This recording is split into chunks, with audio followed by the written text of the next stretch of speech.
ಆತ್ಮೀಯ H16 news ಅರ್ಥಾತ್ K Sitaram ನ್ಯೂಸದ ವೀಕ್ಷಕರೇ, ನಾನು ನಿಮ್ಮವ ಎಂ ಆಯುಧ ಮಲ್ಲಪ್ಪ ಜೊತೆ ಅವರು. ತಾವು ಈಗ ಸುದ್ದಿಗಳ ಲೋಕಕ್ಕೆ ಎಂಟ್ರಿ ಹೊಡಿತಾ ಇದ್ದೀರಿ. ಈ ಸುದ್ದಿಗಳನ್ನು ಪ್ರತಿಯೊಂದು ನೋಡೋ ಜೊತೆಗೆ ನಿಮ್ಮ ಅಭಿಪ್ರಾಯಗಳನ್ನು ಹೊಸ್ತಾ ಇರಿ. ಯಾಕಂದರೆ ಈ ಸುದ್ದಿಗಳು ನಿಮಗಾಗಿ, ನಿಮ್ಮ ಬದುಕಿಗಾಗಿ, ನಿಮ್ಮ ವೈಚಾರಿಕೆಗಾಗಿ, ನಿಮ್ಮ ತಿಳುವಳಿಕೆಗಾಗಿಯೂ ನಿಮಗೂ ಗೊತ್ತು. ಜೊತೆಗೆ ನಮಗೂ ನಿಮ್ಮೊಂದಿಗೆ ಇದೊಂದು ಮಾತಾಡುವಂಥ ಜೊತೆಗೆ ಸುದ್ದಿಗಳನ್ನು ಬಿಡುವಂಥ ಕೆಲಸ. ಈ ಕೆಲಸದಲ್ಲಿ ನಾವು ನಿಮ್ಮೊಂದಿಗಿದ್ದೀವಿ ಅಂತ ಹೇಳ್ತಾ ನೋಡ್ತಾ ಇರಿ ಸುದ್ದಿಗಳನ್ನು.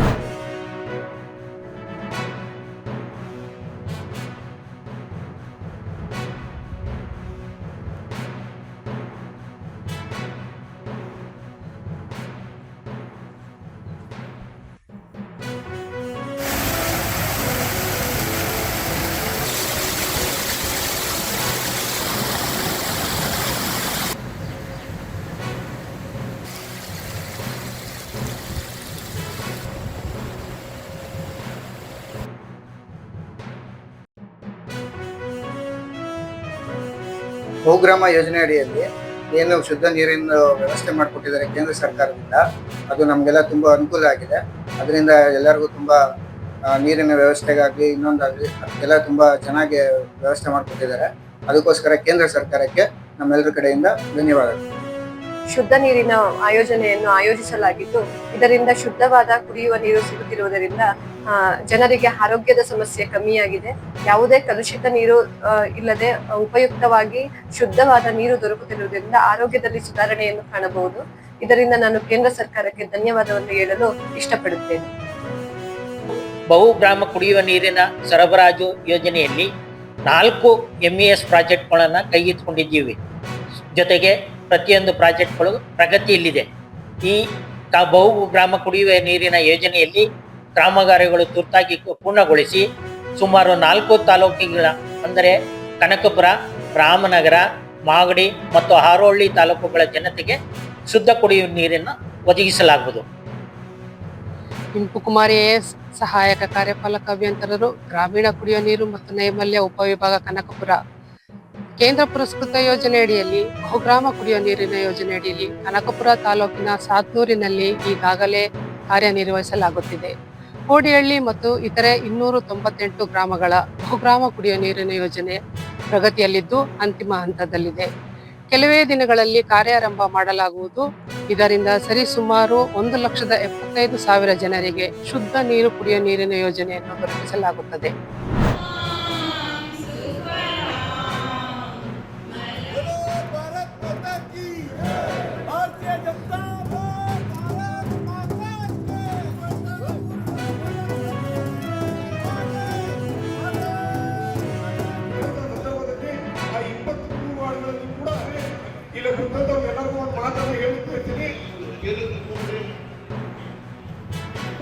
ವಿಧಾನ ಪರಿಷತ್ ಸದಸ್ಯರು ಹಾಗೂ ಜಿಲ್ಲಾ ಹೇಳ್ತಾರೆ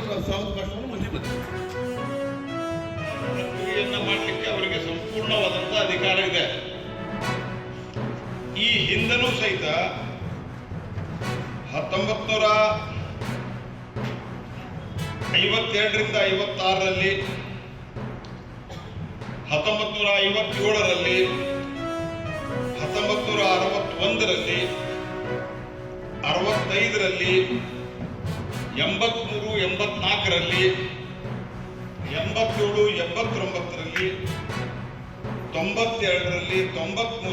93ರಲ್ಲಿ, 95ರಲ್ಲಿ, 2002ರಲ್ಲಿ, 2003ರಲ್ಲಿ, 2004ರಲ್ಲಿ ಇಷ್ಟು ಸತ್ತೆ SIR ನಡೆದಿದೆ. ಮುಂದೆ ಇತಿಹಾಸವನ್ನು ಬರೀಬೇಕಾದ್ರೆ 2024-25 ಆಯ್ತು ಬರೀತಾರೆ, ಮತ್ತೊಂದಷ್ಟು ಅದಕ್ಕಿಂತ ಏನು ಇದಕ್ಕೆ ವ್ಯತ್ಯಾಸ ಇಲ್ಲ. ಈಗ ಇರುವಂತಹ ಒಂದು ವಿಶೇಷತೆ ಏನು ಅಂತಂದ್ರೆ, ಇದರಲ್ಲಿ ಈಗ ರೆಗ್ಯುಲರ್ ಆಗಿ ಕಾಲಕ್ಕೆ ಆಯಾ ವಿಧಾನಸಭಾ ಚುನಾವಣೆ ಇತ್ಯಾದಿ ನಡೀತಿರ್ಬೇಕಾದ್ರೆ SIR ನಡೀತಾ ಇತ್ತು. ಆ SIR ಅನ್ನ ಇಂಟೆನ್ಸಿವ್ ಆಗಿನೂ ಮಾಡ್ತಾ ಇದ್ರು ಮೊದಲು. ಈಗ ಅದನ್ನ ಟೆಕ್ನಾಲಜಿ ಉಪಯೋಗ ಮಾಡಿ ಮಾಡ್ತಾ ಇದ್ದಾರೆ.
ಮುಖ್ಯಮಂತ್ರಿಗಳು ನಮಗೆ ನಿರ್ದೇಶನ ಕೊಟ್ಟಿದ್ದರು. ಯಾರ್ಯಾರು ಫಾರೆಸ್ಟ್ ಬೇಸ್ಡ್ ಟ್ರೈಬ್ಸ್ ಇದ್ದಾರೆ, ಎಷ್ಟು ಜನಕ್ಕೆ ಅವರಿಗೆ ಸ್ವಂತ ಜಾಗ ಇದೆ, ಎಷ್ಟು ಜನಕ್ಕೆ ಅವರಿಗೆ ಮನೆ ಬೇಕಾಗಿದೆ ಅಂತ ಈ ನಿಟ್ಟಿನಲ್ಲಿ ಒಂದು ಕಾಂಪ್ರಹೆನ್ಸಿವ್ ಸರ್ವೆನ ಕೂಡ ನಾವು ಮಾಡಿದಾಗ 2995 ಜನರು ಕುಟುಂಬಗಳಿಗೆ ಒಂದು ಮನೆಗಳ ಒಂದು ಸೌಕರ್ಯ ಬೇಕಾಗಿದೆ ಅಂತ ಗೊತ್ತಿದೆ.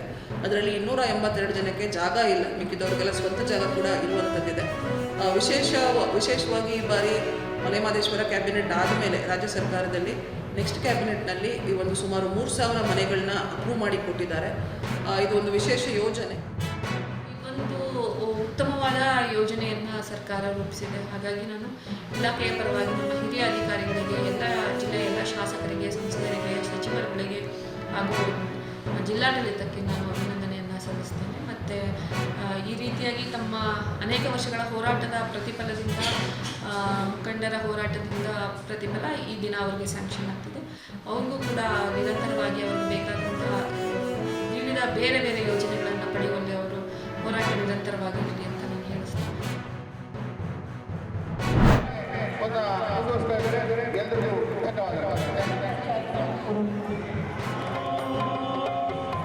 ಎಲ್ಲರಿಗೂ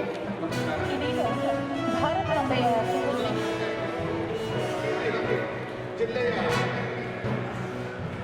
ಆರೋಗ್ಯ ಪ್ರಥಮವಾಗಿ ಅವರ ಸಹಾಯಕ್ಕಾಗಿ ಅಲ್ಲ, ಅವರ ಸ್ವಾವಲಂಬನೆಲ್ಲರನ್ನ ಕೂಡ ಅಭಿವೃದ್ಧಿಯ ಕಡೆಗೆ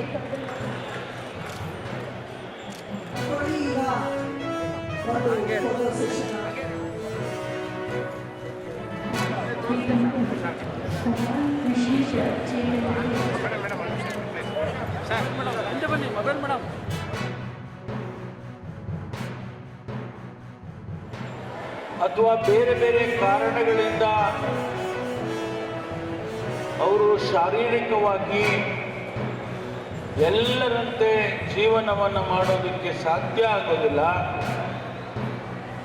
ಅಂಥವರಿಗೆ ಸರ್ಕಾರ ಒಂದು ದೊಡ್ಡ ಕಾರ್ಯಕ್ರಮವನ್ನೇ ರೂಪಿಸಿದೆ. ಯಾರು ಬುದ್ಧಿವಂತರಿದ್ದಾರೆ ಅವರಿಗೆ ಶಾರೀರಿಕವಾಗಿ ತೊಂದರೆ ಆಗಿರ್ಬೋದು, ಆದರೆ ಬುದ್ಧಿವಂತರಿ ಇರ್ತಕ್ಕಂಥ ಅವರಿಗೆ ಒಂದಿಷ್ಟು ವಿದ್ಯಾಭ್ಯಾಸವನ್ನು, ಶಿಕ್ಷಣವನ್ನು ಮಾಡಿಸಿ ಅವರಿಗೆ ತಮ್ಮ ಜೀವನವನ್ನು ನಡೆಸ್ಕೊಳ್ಳೋದಕ್ಕೆ ಅನುವು ಮಾಡಿಕೊಡ್ತಕ್ಕಂಥ ಕೆಲಸವನ್ನು ಈ ಕಾರ್ಯಕ್ರಮ ಯೋಜನೆ ಮಾಡುತ್ತೆ. ಗ್ರಾಮ ಪಂಚಾಯತ್ ಇರಲಿ, ತಾಲೂಕು ಪಂಚಾಯತ್ ಇರಲಿ, ಜಿಲ್ಲಾ ಪಂಚಾಯತ್ ಇರಲಿ ಹಾಗೂ ನಮ್ಮ ಎಲ್ಲ ಇಲಾಖೆಗಳಲ್ಲಿ 5% ಏನು ವಿಶೇಷಚೇತನರಿಗೆ ಅವರ ಅಭಿವೃದ್ಧಿಗೆ ನಾವು ಮೀಸಲಿಡಬೇಕಾಗ್ತದೆ. ಸುಮಾರು 25 ಕೋಟಿ ಅನುದಾನವನ್ನು ವಿಶೇಷ ಚೇತನರಿಗಾಗಿ ಯಾವುದೇ ನ್ಯೂನ್ಯತೆಗಳಿಲ್ಲದಂತೆ ಅವರಿಗೆ ಖರ್ಚು ಮಾಡುವಂತಹದ್ದನ್ನು ಮೇಲುಸ್ತುವಾರಿ ಮಾಡಿ ಆ ಕೆಲಸಗಳನ್ನು ಪೂರ್ಣಗೊಳಿಸಿದ್ದೇವೆ ಅನ್ನೋ ಒಂದು ಸಣ್ಣ ಹೆಮ್ಮೆ ನಮ್ಮೆಲ್ಲ ಆಡಳಿತ ವರ್ಗದ್ದಾಗಿದೆ ಅನ್ನೋ ಮಾತನ್ನು ಈ ಸಂದರ್ಭದಲ್ಲಿ ನಾನು ಹೇಳಲಿಕ್ಕೆ ಬಯಸ್ತೇನೆ. ಆದ್ಮೇಲೆ ಎಲ್ಲ ಸುದ್ದಿಗಳನ್ನು ನೋಡಿದ್ರಲ್ಲ, ಏನು ಅನಿಸ್ತು ನಿಮಗೆ? ಇದರಲ್ಲೇ ನಿಮ್ಗೆ ಲೈಕ್ ಆಗಿರ್ಬೋದು, ಡಿಸ್ಲೈಕು ಆಗಿರ್ಬೋದು, ಕಾಮೆಂಟ್ ಬೇಡಪ್ಪ ಅಂತೂ ಅನಿಸಿರ್ಬೋದು, ಕಾಮೆಂಟ್ ಮಾಡಬೇಕಪ್ಪ ಅನಿಸಿರ್ಬೋದು, ಶೇರ್ ಮಾಡಬಾರ್ದಪ್ಪ ಅನಿಸಿರ್ಬೋದು, ಅದು ಮಾಡಬೇಕು ಅನಿಸಿರ್ಬೋದು.